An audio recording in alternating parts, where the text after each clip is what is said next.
नमस्कार साथियों, कैसे हैं आप सभी का हार्दिक स्वागत है इस डिजिटल मंच पर। जैसा कि दोस्तों आप देख पा रहे हैं, आज हम जो टॉपिक लेके आए हैं उसका नाम है सर्कुलेटरी सिस्टम और इसका 4th वीडियो रहेगा आज का। यानी कि हम आज के इस वीडियो में मिलाकर लगभग 60 क्वेश्चंस कंप्लीट कर चुके होंगे। ये दोस्तों वो क्वेश्चंस रहेंगे जिसमें विगत परीक्षाओं के अंदर या एग्जाम्स के अंदर पूछे जा चुके हैं और आने की फिर से इनकी पॉसिबिलिटी या संभावना है। जैसा कि आप जानते हैं, हम जो भी टॉपिक लेकर के आते हैं उसको विद कॉन्सेप्ट और गहराई तक उसे समझते हैं, जिससे कि बच्चों को आगे जो भी आप इस टॉपिक से रिलेटेड जो भी PYQs या MCQs करें आपको दिक्कत ना आए। तो आशा करता हूँ, उम्मीद करता हूँ आपको ये सीरीज़ ज़रूर पसंद आ रही होगी। तो चलिए दोस्तों स्टार्ट करते हैं। देखिए क्वेश्चन है यहाँ पर, ये सब आए हुए क्वेश्चंस हैं, तो क्वेश्चन को आप थोड़ा ध्यान से पढ़ें, समझें। और क्वेश्चन में क्या पूछा गया है? क्वेश्चन पूछा गया है कि इनमें से कौन है जो मानव हृदय तक अशुद्ध रक्त ले जाता है। अशुद्ध रक्त का मतलब होता है दोस्तों इम्प्योर ब्लड। जी हाँ, जो इम्प्योर ब्लड होता है, अशुद्ध खून जिसे हम कहते हैं, ठीक है ना। ह्यूमन हार्ट तक कौन लेकर के आता है? ह्यूमन हार्ट तक इम्प्योर ब्लड को कौन लेकर आता है? महाधमनी होती है, इसे हम एओर्टा कहते हैं, या पल्मोनरी वेन होती है, या पल्मोनरी आर्टरी होती है, या वेना कावा होती है। वेना कावा को दोस्तों हिंदी में कहा जाता है महाशिरा। क्या कहते हैं इसे? महाशिरा कहते हैं। तो दोस्तों इसका सही आंसर होगा वेना कावा यानी महाशिरा। आपको जैसा कि पता है कि जो वेन्स होती हैं, शिराएं होती हैं, उनमें इम्प्योर ब्लड होता है। जो धमनियाँ होती हैं, आर्टरीज होती हैं, उसमें क्या होता है? शुद्ध ब्लड यानी कि प्योर ब्लड होता है। जैसे मान लेते हैं ये ह्यूमन हार्ट यानी कि मानव हृदय है, ये ह्यूमन हार्ट है, मानव हृदय है ये। और मानव हृदय में आपको ये पता होना चाहिए कि ये जो है ना, ये जो पाइप आप देख रहे हैं, ये क्या है? ये वेन यानी शिरा है। ये शिरा के अंदर कैसा ब्लड होता है? अशुद्ध होता है। और ये जो है, जो ब्लड को लेके आ रही है, कहाँ? हार्ट से लेके आ रही है, ये कहलाती है धमनी। इसे हम कहते हैं दोस्तों आर्टरी। क्या कहते हैं? आर्टरी कहते हैं। तो ये बेसिक डिफरेंस है वेन और आर्टरी में। तो वेन वो होती हैं जो ब्लड को हार्ट में लेके आती हैं, डायरेक्शन देखिए आप। और शिरा यानी धमनी वो होती है, आर्टरी वो होती है जो ब्लड को हार्ट से ऑर्गन्स में लेके आती है। तो ऑर्गन्स में लेके आ रही है, कैसा ब्लड होगा बताइए? प्योर ब्लड होगा। प्योर ब्लड का मतलब होता है जिसमें ऑक्सीजन होता है, ऑक्सीजन ज़्यादा होता है। और जो ब्लड को हार्ट तक पहुँचा रही है, इसमें कैसा ब्लड होगा दोस्तों? इम्प्योर ब्लड होगा, अशुद्ध खून होगा। इसका मतलब है इसमें CO2 की मात्रा क्या होती है? ज़्यादा होती है। अब क्वेश्चन में पूछा गया है कि वेना कावा इसका आंसर क्यों है? महाशिरा का मतलब बड़ी शिरा। वेना कावा यानी बड़ी शिरा, वो वेन, वो शिरा जो बॉडी के सभी अंगों से जो इम्प्योर ब्लड होता है उसको कलेक्ट करके, इकट्ठा करके हार्ट में पहुंचाती है। उसे हम क्या कहते हैं? शिरा कहते हैं, वेना कावा यानी कि महाशिरा कहते हैं। क्वेश्चन पूछा गया है दोस्तों आपसे कि मानव हृदय का जो दाहिना भाग होता है, दाहिना बोले तो राइट हैंड साइड जो होती है, वो कौन सा ब्लड प्राप्त करता है? जी हाँ, the right portion of the human heart receives which blood. कौन सा ब्लड इसे रिसीव होता है, प्राप्त होता है? जैसे मान लेते हैं ये हमारा हार्ट है, इसमें कितने चैम्बर होते हैं? 4 चैम्बर होते हैं। ये एट्रियम होता है और ये क्या होता है दोस्तों? वेंट्रिकल होता है। एट्रियम और वेंट्रिकल हम देख रहे हैं, और ये है इसकी राइट हैंड साइड, ये है इसकी लेफ्ट हैंड साइड। आपको पता होना चाहिए जो राइट एट्रियम होता है, इसमें ब्लड को लेके आने वाली जो शिरा है उसे हम कहते हैं महाशिरा, और महाशिरा को दोस्तों हम कहते हैं वेना कावा। जी हाँ, वेना कावा जो होती है वो बॉडी ऑर्गन से इम्प्योर ब्लड को कलेक्ट करके, इम्प्योर ब्लड को क्या करती है? कलेक्ट करती है। अशुद्ध खून को इकट्ठा करती है और कहाँ लेकर के आती है दोस्तों? ये राइट एट्रियम में लेकर के आती है। और यहाँ पर दोस्तों आपको याद रखना है, जो लेफ्ट एट्रियम और इसके नीचे है वेंट्रिकल, यहाँ से प्योर ब्लड को, यहाँ से प्योर ब्लड यानी शुद्ध खून को महाधमनी, क्योंकि धमनी वो होती है जो ब्लड को लेकर जाती है हार्ट से। कहाँ लेके जाती है? हमारे शरीर के अंगों में, जिसे हम कहते हैं एओर्टा। एओर्टा में कैसा ब्लड होता है? प्योर ब्लड होता है। तो इससे हमें पता चलता है कि जो हार्ट होता है ना, हृदय, हार्ट का जो लेफ्ट हैंड साइड होती है उसमें शुद्ध खून होता है, प्योर ब्लड जिसे हम कहते हैं। और हार्ट का जो राइट हैंड साइड होती है उसमें कैसा होता है, इम्प्योर ब्लड यानी अशुद्ध खून होता है। तो दोस्तों इसका सही आंसर हो जाएगा इम्प्योर ब्लड। ठीक वैसे ही आपसे क्वेश्चन ऐसे भी तो पूछा जा सकता है, दाहिना है ना, तो बाईं ओर कौन सा ब्लड होता है, ऐसे भी तो क्वेश्चन पूछ सकता है। तो बाईं ओर पूछ लिया जाएगा तो प्योर ब्लड होता है, ऐसे भी आपसे क्वेश्चन पूछा जा सकता है। चलिए अगले क्वेश्चन की तरफ आते हैं। पेसमेकर किस ऑर्गन से रिलेटेड होता है? जी हाँ, क्वेश्चन पूछा गया है कि बॉडी का वो कौन सा ऑर्गन है जिससे क्या होता है, पेसमेकर एसोसिएट होता है, यानी इससे संबंधित होता है। तो देखिए दोस्तों, पेसमेकर को हम ऐसे नोड भी कहते हैं। क्या कहते हैं? ऐसे नोड कहते हैं। जैसे आप समझें ये हमारा क्या है, हार्ट है, ये हमारा दिल यानी हार्ट ऐसा ही तो होता है। कितने चैम्बर होते हैं दोस्तों इसमें? 4 चैम्बर होते हैं। ये हमारा हार्ट है ये, और इस हार्ट का जो राइट एट्रियम होता है ना दोस्तों, राइट एट्रियम, और ये है लेफ्ट एट्रियम। तो राइट एट्रियम पर एक बटन की जैसी संरचना होती है। इस बटन की जैसी संरचना को ही हम ऐसे नोड या क्या कहते हैं, पेसमेकर कहते हैं। ये जो ऐसे नोड या पेसमेकर होता है, इसका काम होता है हार्ट बीट को बनाना। क्या बनाने का काम करता है ये? हार्ट बीट को जनरेट करता है। जैसे जनरेटर होता है ना, इलेक्ट्रिसिटी को बनाता है, वैसे हार्ट बीट को उत्पन्न कौन करता है, इसे कौन बनाता है? तो इसका आंसर होगा पेसमेकर। इसका मतलब ये किससे रिलेटेड होता है या एसोसिएट होता है दोस्तों? ये हार्ट से एसोसिएट होता है। इससे एक बात और समझ सकते हैं, अगर किसी का पेसमेकर यानी ऐसे नोड काम करना बंद कर दे तो बताइए क्या हार्ट बीट बनेगी क्या? जी हाँ, हार्ट बीट नहीं बनेगी। तो ये जो ऐसे नोड होता है पेसमेकर जिसे हम कह रहे हैं, ये हार्ट के अंदर होता है और हार्ट बीट बनाने का क्या करता है, कार्य करता है। तो दोस्तों आप याद रखें, पेसमेकर खराब होने पर हार्ट फेल हो सकता है। जी हाँ, पेसमेकर, अगर किसी इंसान का पेसमेकर खराब हो जाए तो क्या हो सकता है, याद रखें, हार्ट फेल हो सकता है, हार्ट खराब हो सकता है। अगले क्वेश्चन की तरफ चलते हैं। किडनी तक ब्लड ले जाने वाली एक रक्तवाहिका कौन सी होती है? ब्लड वेसल पूछा गया है जो सप्लाई कर रही है ब्लड को टू द किडनी। जी हाँ, किडनी के लिए ब्लड सप्लाई कर रही है। मान लेते हैं दोस्तों ये हमारी क्या है, किडनी है। मान लिया हमने ये हमारी क्या है, किडनी है। जी हाँ, ठीक है। अब किडनी में क्या होगा, 2 तरह की ब्लड वेसल हो सकती है। 2 तरह की क्यों हो सकती है? एक वो होगी जो ब्लड को लेकर के आएगी, डायरेक्शन देखें, ये ब्लड की डायरेक्शन है, ब्लड किस तरफ है, किडनी की तरफ है, इसका मतलब किडनी में ब्लड जा रहा है। एक वो होगी जो ब्लड को किडनी से लेकर के आएगी। जी हाँ, तो किडनी में जो ब्लड लेके पहुंचेगी, इसका मतलब आप सोचिए ब्लड कहाँ से लेकर आई होगी, तो ये ब्लड लेकर आई होगी हार्ट से। जी हाँ, जो ब्लड को हार्ट से ऑर्गन में लाती है, जो ब्लड को हार्ट से अंगों में लाती है, वो क्या होती है, धमनी यानी आर्टरी होती है। इसका मतलब दोस्तों ये क्या है, ये आर्टरी है, ऐसे समझें, ठीक है। और आर्टरी है तो कौन सी आर्टरी होगी दोस्तों, ये होगी रीनल आर्टरी। जी हाँ, रीनल टर्म यूज किया जाता है किडनी के लिए। तो रीनल आर्टरी वो होती है जो ब्लड को किडनी में लेकर आती है, ठीक है। तो इसका मतलब ये हुआ, इसका सही आंसर क्या होगा दोस्तों, रीनल आर्टरी इसका सही आंसर, ए ऑप्शन इसका सही आंसर है।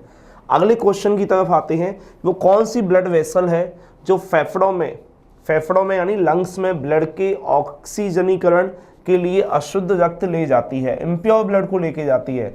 जी हाँ, वो ब्लड वेसल आपसे पूछा गया है जो वीनस ब्लड का मतलब होता है दोस्तों इम्प्योर ब्लड से, है ना, to the lungs for oxygenation, यानी फेफड़ों में ब्लड को लेके जा रही है, किसके लिए, ऑक्सीजनेशन के लिए।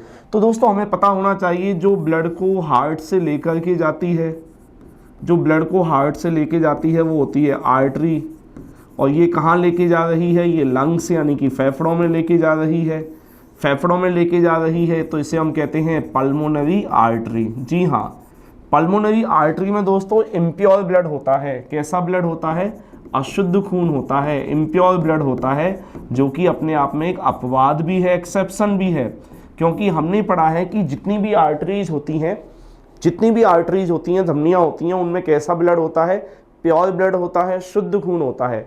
लेकिन यहाँ अपवाद या एक्सेप्शन क्या है कि जो ये पल्मोनरी आर्टरी होती है ना, पल्मोनरी आर्टरी यानी फुफ्फुसीय, जिसे हम क्या कहते हैं, धमनी कहते हैं, ये जो फुफ्फुसीय धमनी होती है, इसमें कैसा ब्लड होता है, इसमें होता है इम्प्योर ब्लड यानी अशुद्ध खून। यही ऑक्सीजनेशन के लिए इम्प्योर ब्लड को लंग्स में लेकर के पहुंचती है। तो इसका सही आंसर होगा पल्मोनरी आर्टरी।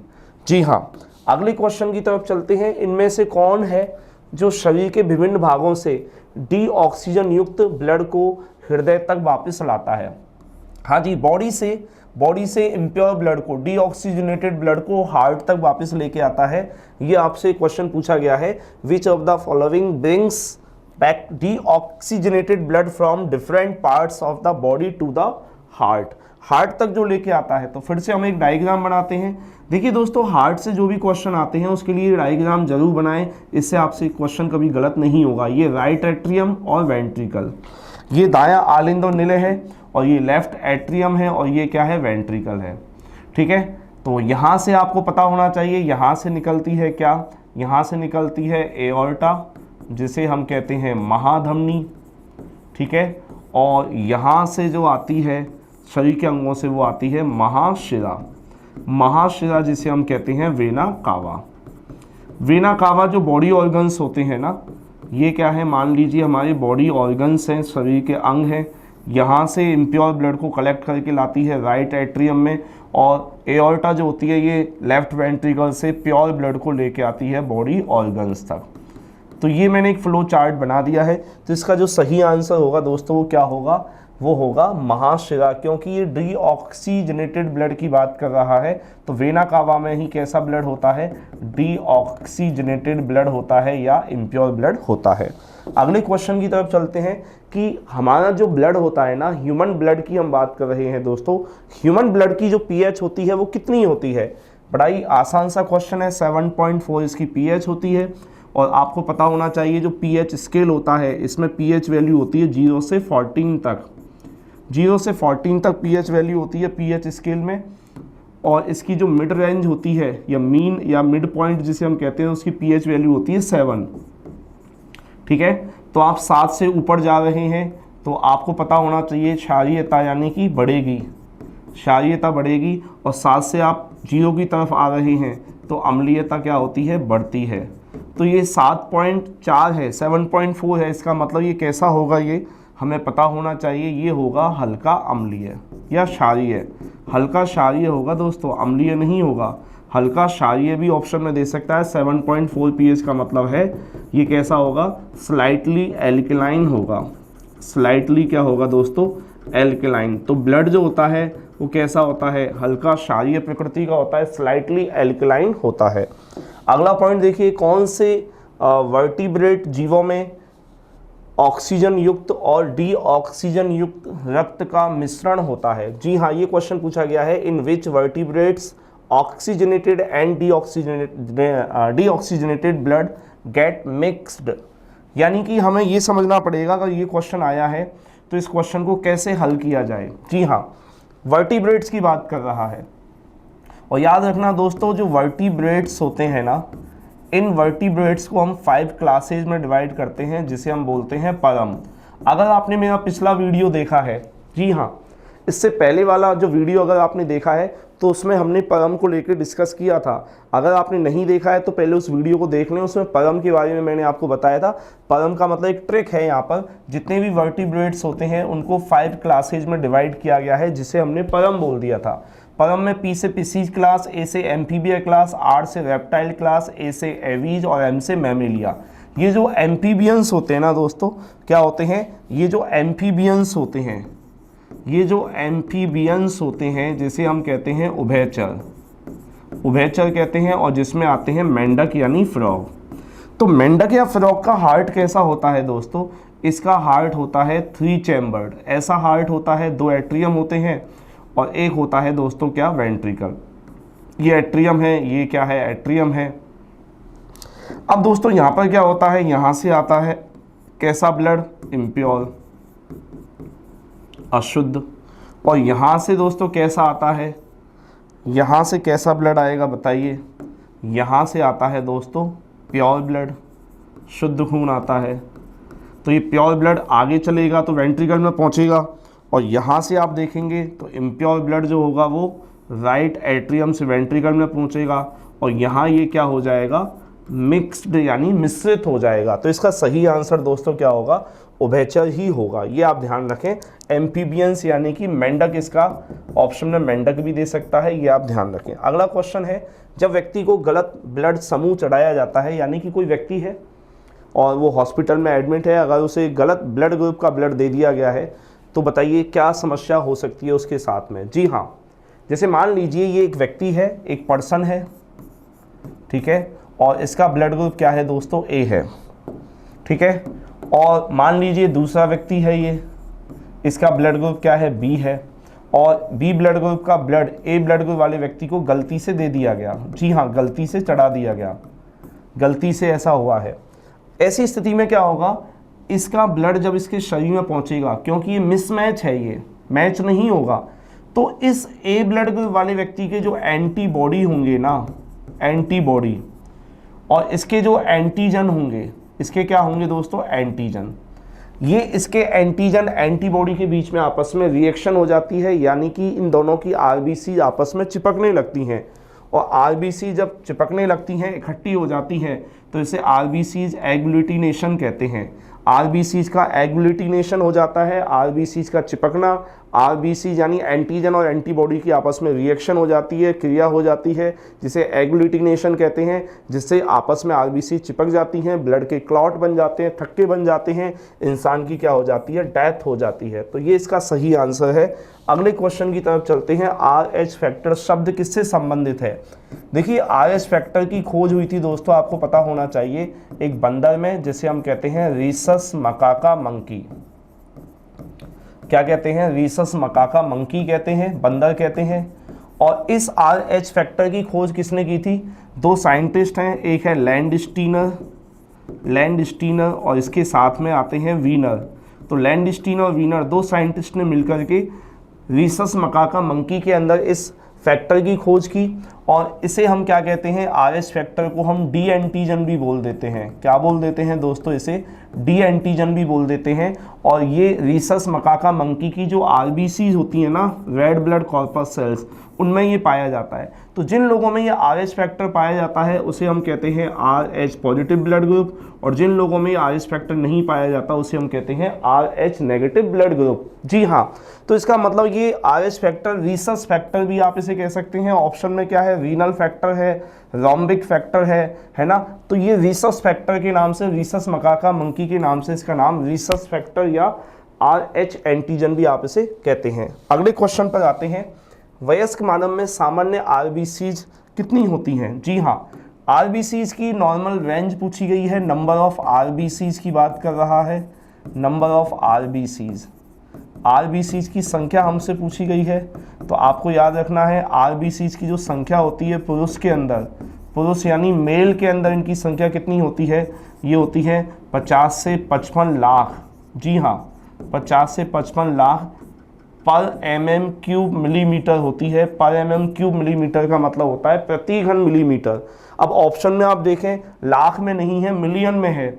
और आपको पता होना चाहिए 10 लाख किसके बराबर होता है? 10 लाख होता है 1 मिलियन के बराबर। 10 लाख का मतलब 1 मिलियन है। तो 50 से 55 लाख का मतलब 5 से 5.5 मिलियन। जी हाँ, 5 से 5.5। अब ऑप्शन में 5 भी है, 5.5 भी है ना, 5 मिलियन भी है और 5.5 मिलियन भी है। अब क्या करें? यहाँ बच्चा फंसेगा दोस्तों, यहाँ बच्चा फंसेगा, यहाँ फंसेगा, यहाँ क्वेश्चन का गलत आंसर दे सकता है आते हुए भी। जी हाँ, ज़्यादातर बच्चों को इस क्वेश्चन का आंसर पता है, लेकिन ज़्यादातर बच्चे इस क्वेश्चन में गलतियाँ करेंगे। 5 मिलियन आंसर होगा सही या 5.5 मिलियन सही होगा? दोस्तों याद रखना, इसका सही आंसर होता है 5.5 मिलियन। रेंज कितनी है? 50 से 55 यानी 5 to 5.5 मिलियन। अगर ऑप्शन में दोनों आ रहे हैं तो 5.5 मिलियन इसका सही आंसर माना जाएगा। तो ब्लड में कौन सा पदार्थ एंटीकोएगुलेंट है? जी हाँ, एंटीकोएगुलेंट का मतलब क्या होता है? एंटीकोएगुलेंट को हिंदी में कहते हैं रक्त प्रतिस्कंदक पदार्थ। जी हाँ, रक्त प्रतिस्कंदक पदार्थ बोला जाता है इसे। एंटीकोएगुलेंट का मतलब होता है रक्त प्रतिस्कंदक पदार्थ। ऐसे पदार्थ जो हमारी ब्लड वेसल्स के अंदर ब्लड जो होता है, ऐसे पदार्थ जो हमारी ब्लड वेसल्स के अंदर जो ब्लड होता है उस ब्लड का क्लॉट नहीं बनने देते हैं। आमतौर पर आपने देखा होगा जब हमें चोट लगती है तो ब्लीडिंग होने लगती है, खून बाहर आने लगता है और कुछ टाइम बाद उसका क्लॉट बन जाता है, लेकिन ब्लड वेसल्स के अंदर हमारे ब्लड का क्लॉट नहीं बनता दोस्तों। कारण है क्योंकि हमारे ब्लड में पाया जाता है एंटीकोएगुलेंट सब्सटेंस पाया जाता है, जिसे हम क्या कहते हैं, हेपेरिन कहते हैं। जी हाँ, और ये जो हेपेरिन होता है ना, इसे बनाने का काम कौन करता है, लीवर करता है। लीवर इसे बनाता है और लीवर बना करके हेपेरिन को कहाँ डाल देता है, ब्लड में डालता रहता है। और हेपेरिन जो होता है ये ब्लड का क्लॉट नहीं बनने देता। इसका मतलब हमारी जो ब्लड वेसल्स होती हैं, रक्त वाहिनियाँ होती हैं, इनमें ब्लड का क्लॉट नहीं बनता। इसका कारण है हेपेरिन। ठीक वैसे ही दोस्तों आपको पता होना चाहिए, एक होती है लीच। लीच को हम कहते हैं जोंक। क्या कहते हैं इसे, जोंक कहते हैं, इसे लीच कहते हैं। ये जो लीच होती है ना, इसकी सलाइवा के अंदर भी, क्योंकि लीच इंसानों का खून चूस सकती है, जानवरों का खून पीती है, इंसानों का खून भी पी सकती है, तो इसकी सलाइवा के अंदर भी एक एंटीकोएगुलेंट पाया जाता है, जिसे हम क्या कहते हैं, हिरोडीन कहते हैं। क्या कहते हैं दोस्तों, हिरोडीन कहते हैं। ठीक वैसे ही ऐसे जीव जंतु जो इंसानों का, जानवरों का खून चूसते हैं, उनके अंदर एंटीकोएगुलेंट पाए जाते हैं। तो लीच के अंदर भी एक एंटीकोएगुलेंट होता है जिसका नाम क्या है, हिरोडीन है, और इंसानों में जो होता है उसका नाम है हेपेरिन। तो अगला क्वेश्चन की तरफ आते हैं, इनमें से कौन सा एंजाइम है जो ब्लड का क्लॉट बनाने के लिए ज़रूरी होता है। फिर से देखिए, कहूँगा दोस्तों, जो भी आप टॉपिक देख रहे हैं सारे वीडियो देखें, तभी आप पूरे कॉन्सेप्ट क्लियर कर पाएंगे। जी हाँ, सर्कुलेटरी सिस्टम में ये 4th वीडियो है, यानी हम कंप्लीट कर चुके हैं 60 क्वेश्चंस, लगभग 60 क्वेश्चंस हम कंप्लीट कर चुके हैं। मेरा दावा है जो बच्चे 60 क्वेश्चंस कंप्लीट कर जाएंगे, तो मैं कहता हूँ कि मानकर चलिए आपका एक टॉपिक क्लियर हो जाएगा, आपको कहीं दिक्कत नहीं आने वाली है। इस पॉइंट को भी हमने पिछले वीडियो में समझ लिया था। अगर पिछला वीडियो आपने देखा है तो मैंने आपको बताया था कि ब्लड के अंदर एक प्रोटीन होता है जिसे हम कहते हैं प्रोथ्रोम्बिन। प्रोथ्रोम्बिन क्या होता है, थ्रोम्बिन में कन्वर्ट होता है, और जब थ्रोम्बिन में कन्वर्ट होता है इसके लिए इसे चाहिए कैल्शियम, कैल्शियम चाहिए। और इसके अलावा ब्लड में ही एक प्रोटीन होता है जिसका नाम होता है फाइब्रिनोजन। फाइब्रिनोजन होता है, फाइब्रिनोजन कन्वर्ट होता है किसमें, फाइब्रिन में कन्वर्ट होता है। लेकिन इसके लिए क्या होता है, इसके लिए दोस्तों ये जो थ्रोम्बिन होता है ना, इसके लिए जो थ्रोम्बिन होता है, क्या होता है दोस्तों, ये जो थ्रोम्बिन होता है, ये थ्रोम्बिन इसे क्या करता है, एक्टिवेट करता है। इसका मतलब ये एक्टिवेटर यानी कि एक एंजाइम की तरह काम करता है। ये एंजाइम की तरह काम करता है, यानी फाइब्रिनोजन को फाइब्रिन में कन्वर्ट करता है, तब जाकर के ब्लड का क्लॉट या थक्का बनता है। तो इसका मतलब यहाँ पर जो एंजाइम होगा दोस्तों कौन सा होगा, थ्रोम्बिन ही होगा, क्योंकि थ्रोम्बिन की वजह से ही तो फाइब्रिनोजन फाइब्रिन में कन्वर्ट हुआ। तो फाइब्रिन कब बनेगा, थ्रोम्बिन की वजह से। इसका मतलब यही एक एंजाइम या एक्टिवेटर की तरह काम कर रहा है। तो इसका सही आंसर क्या होगा दोस्तों, थ्रोम्बिन ही होगा, जिसकी वजह से ब्लड का क्लॉट बनेगा। अगले क्वेश्चन की तरफ आते हैं कि मनुष्य के ब्लड में जो WBCs होती हैं, जी हाँ, WBCs जो होती हैं दोस्तों, वाइट ब्लड कॉर्पस सेल्स जिसे हम कहते हैं, वाइट ब्लड कॉर्पस सेल्स जिसे हम कहते हैं, इनका मेन फंक्शन या मुख्य कार्य आपसे पूछा गया है। आप सभी जानते हैं RBCs का मेन फंक्शन होता है ऑक्सीजन और कार्बन डाइऑक्साइड का ट्रांसपोर्टेशन या परिवहन करना। ठीक वैसे ही दोस्तों यहाँ पर जो WBCs होती हैं उनका काम होता है डिफेंस से रिलेटेड होती हैं। डिफेंस यानी कि हमारा इम्यून सिस्टम को डेवलप करने का काम करती हैं। ऑप्शन में इम्यून सिस्टम भी आ सकता है, प्रतिरक्षा तंत्र भी आ सकता है, या डिफेंस यानी कि सुरक्षा से संबंधित होती हैं। तो इसका मतलब ये है कि रोगाणुओं से रक्षा करना, इम्यूनिटी पावर को डेवलप करना, इम्यून सिस्टम को बनाना, डिफेंस मैकेनिज्म या सिस्टम को बनाना, इस तरीके से ऑप्शन दिए जा सकते हैं। ब्लड का क्लॉट बनाने वाली होती हैं दोस्तों क्या, थ्रोम्बोसाइट होती हैं। क्या होती हैं, थ्रोम्बोसाइट होती हैं। थ्रोम्बोसाइट को हम क्या कहते हैं, प्लेटलेट्स कहते हैं। प्लेटलेट्स का मतलब होता है बिंबाणु या थ्रोम्बोसाइट जो ब्लड का क्लॉट बनाने में हेल्प करती हैं। अगले क्वेश्चन की तरफ चलते हैं दोस्तों, कौन सी ब्लड कॉर्पस सेल्स जो होती हैं जो बोन मैरो के अंदर बनती हैं। जी हाँ, which blood cells are formed in the bone marrow. जी हाँ, कौन सी वो ब्लड कॉर्पस सेल्स होती हैं। और ब्लड कॉर्पस सेल्स आप सभी जानते हैं, ब्लड कॉर्पस सेल्स दोस्तों 3 तरह की होती हैं। कितने तरह की होती हैं दोस्तों, 3 तरह की होती हैं, RBCs, WBCs और प्लेटलेट्स। ये 3 तरह की होती हैं दोस्तों, RBCs, WBCs और प्लेटलेट्स। तो याद रखना दोस्तों, यहाँ पर जो रेड बोन मैरो होती है, इस रेड बोन मैरो के अंदर सभी ब्लड सेल्स का निर्माण होता है, सभी ब्लड सेल्स का निर्माण होता है। ये ऑप्शन सही है, सभी का मतलब तीनों से है, तो इसका सही आंसर हो जाएगा सभी का। सभी का मतलब आरबीसी, डब्ल्यूबीसी और प्लेटलेट्स, इन तीनों का ही क्या होता है, फॉर्मेशन या निर्माण होता है। कहाँ? रेड बोन मैरो के अंदर होता है। लाल अस्थि मज्जा, और लाल अस्थि मज्जा दोस्तों कहाँ होती है? हड्डियों के अंदर, हड्डियों के अंदर होती है। हड्डियां अंदर से खोखली होती हैं, ठीक है ना। इनके अंदर एक गुहा होती है, ल्यूमेन होती है, इनके अंदर क्या होता है, रेड बोन मैरो भरा होता है। यहाँ पर क्या होता है दोस्तों, आरबीसी, डब्ल्यूबीसी और प्लेटलेट्स यानी सभी ब्लड कॉर्पस सेल्स का निर्माण होता है। तो दोस्तों आज का वीडियो कैसा लगा कमेंट ज़रूर करें, ठीक है। अगर वीडियो पसंद आया है तो लाइक कर दीजिए, सब्सक्राइब करें चैनल को। धन्यवाद।